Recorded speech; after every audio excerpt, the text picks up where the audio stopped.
एक औरत महज सुपर मार्केट से पानी की बोतल खरीदने आई थी, लेकिन उसे अंदाजा नहीं था कि वो अपनी जान से हाथ धोने वाली है।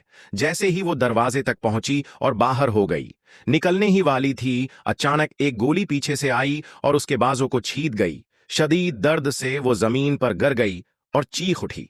लेकिन ये वक्त सस्त होने का नहीं था। इसे अपनी जान बचाने का कोई रास्ता निकालना था। शीशे पर लगे निशान को देखकर वो समझ गई कि गोली बाहर से आई है, यानी कातिल बाहर किसी जगह छिपा हुआ है। इसने फौरन एक चाल सोची। अगर वो सुपर मार्केट की सारी लाइटें बंद कर दे तो कातिल उसकी पोजीशन का अंदाजा नहीं लगा सकेगा। जैसे ही रोशनी गल हुई, बाहर से फायरिंग रख गई। फिर उसने अपने वाकी टाकी के जरिए कातिल से पूछा कि वो उसे क्यों मारना चाहता है। इन दोनों के बीच तो कोई दुश्मनी नहीं थी। मगर जैसे ही कातिल ने जवाब दिया, औरत को सब कुछ समझ आ गया। वो एक सहाफी थी जो ज्यादा शोहरत हासिल करने के लिए झूठी खबरें घड़ती थी। इसकी उन झूठी खबरों की वजह से कई मासूम खानदान बर्बाद हो गए थे और कातिल इनमें से एक का फर्द था। वो बदला लेने के लिए उसे मारने आया था। कातिल ने वायरलीस पर उसे खबरदार किया कि वो उसे इतनी आसानी से नहीं मारेगा। वो चाहता था कि औरत पहले उम्मीद पैदा करे और फिर आहिस्ता आहिस्ता मायूसी में डूब जाए। फिर उसने वायरलेस बंद कर दिया। औरत समझ गई कि वो हमेशा सुपर मार्केट में नहीं छिप सकती।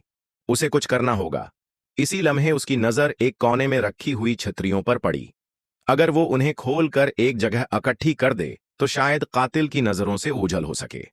उसने फौरन अमल शुरू कर दिया। इसकी चाल कुछ हद तक कामयाब रही, लेकिन कातिल जल्दी समझ गया कि वो धोखा देने की कोशिश कर रही है। उसने फौरन छित्रियों पर गोलियां बरसानी शुरू कर दें, लेकिन औरत किसी न किसी तरह बच निकली। फिर उसने देखा कि कुछ फासले पर इमरजेंसी एग्जिट का एक दरवाजा था। अगर वो उसका ताला हटा दे तो क्या होगा? तोड़ सके तो शायद वो बच जाए। उसने फायर एक्सटिंग्विशर उठाया और ताले पर मारना शुरू कर दिया, लेकिन मजबूत चीनी साख्ता ताला टूटने का नाम ही नहीं ले रहा था। वो ही नहीं ले रहा था। मायूस होकर बैठ गई। इसी दौरान एक गाड़ी आकर सुपर मार्केट के करीब एक पेट्रोल पंप पर रख गई। औरत ने फौरन मदद के लिए आवाज दी, लेकिन कातिल पहले ही उस मौके को भांप चुका था। उसने पहले ही पंप से सारा पेट्रोल निकाल दिया था। गाड़ी वाला पेट्रोल न मिलने पर गुस्से में वहां से चला गया। अब औरत ने चुपके से बाहर निकलकर पंप के पीछे पुनः ले ली। करीब ही उसकी अपनी गाड़ी खड़ी थी। अगर वो किसी तरह वहां पहुंच जाए तो वो फिरार हो सकती थी। जैसे ही वो गाड़ी का दरवाजा खोलने लगी, कातिल ने उस पर गोलियां चलानी शुरू कर दी। वो किसी तरह सुपर मार्केट की तरफ भागने में कामयाब हो गई, लेकिन एक गोली उसकी टांग में लग गई। शदीद दर्द के बाद अब उसके लिए भागना मुश्किल हो गया था। उसने हिम्मत न हारी और सुपर मार्केट में एक स्टील काटने वाली आरी तलाश कर ली।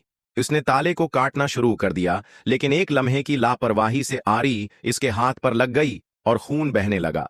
इसने अपने कपड़े फाड़कर जख्म को बांध लिया और फिर कातिल को वायरलेस पर ललकारा कि वो सबसे निकम्मा कातिल है जिसे उसने कभी देखा है।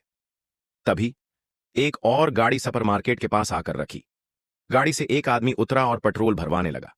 औरत ने जोर से चीखकर उसे खबरदार करने की कोशिश की, लेकिन कातिल ने पलक झपकते ही उस पर गोली चला दी। गाड़ी में बैठी उसकी बीवी अपने शुवहर को बचाने के लिए बाहर आई, लेकिन कातिल ने उसे भी मार डाला। दोनों मियां बीवी की लाशें औरत के सामने पड़ी थीं और वो बेबसी से जमीन पर गिर गई। उसे एहसास हो गया कि अब उसके पास खोने के लिए कुछ नहीं बचा। वो बाहर निकली और कातिल को ललकारा कि अगर उसकी मां जिंदा होती तो वो